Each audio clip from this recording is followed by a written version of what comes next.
अस्सलाम वालेकुम रहमतुल्लाहि व बरकातहू। ये मुलाज़िमीन जो बद नज़ीम काम करने वाले और वो आदमी भाई गुज़ारे हैं। सबसे पहले यहाँ मैंने देखा कि मस्जिद नबी में ये छोटा सा कारपेट है और यहाँ इनको दाग नज़र आए 10 फुट दूर से, मुझे नहीं नज़र आ रहा, मैं यहाँ पे अल्हम्दुलिल्लाह बैठा हुआ हूँ अल्लाह की बारगाह में। तो इन्होंने लोहे की पतरी से इसे खींचने की कोशिश की मगर काम शायद नहीं बना।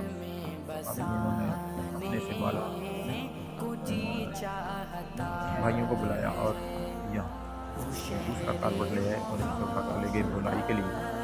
ये हमें पूरा ख्याल करना चाहिए हर जगह पे मसाजिद में सफाई सुथराई का, तो हमारे दिल भी साफ रहें और अल्लाह के घर भी साफ सुथरा रखना चाहिए।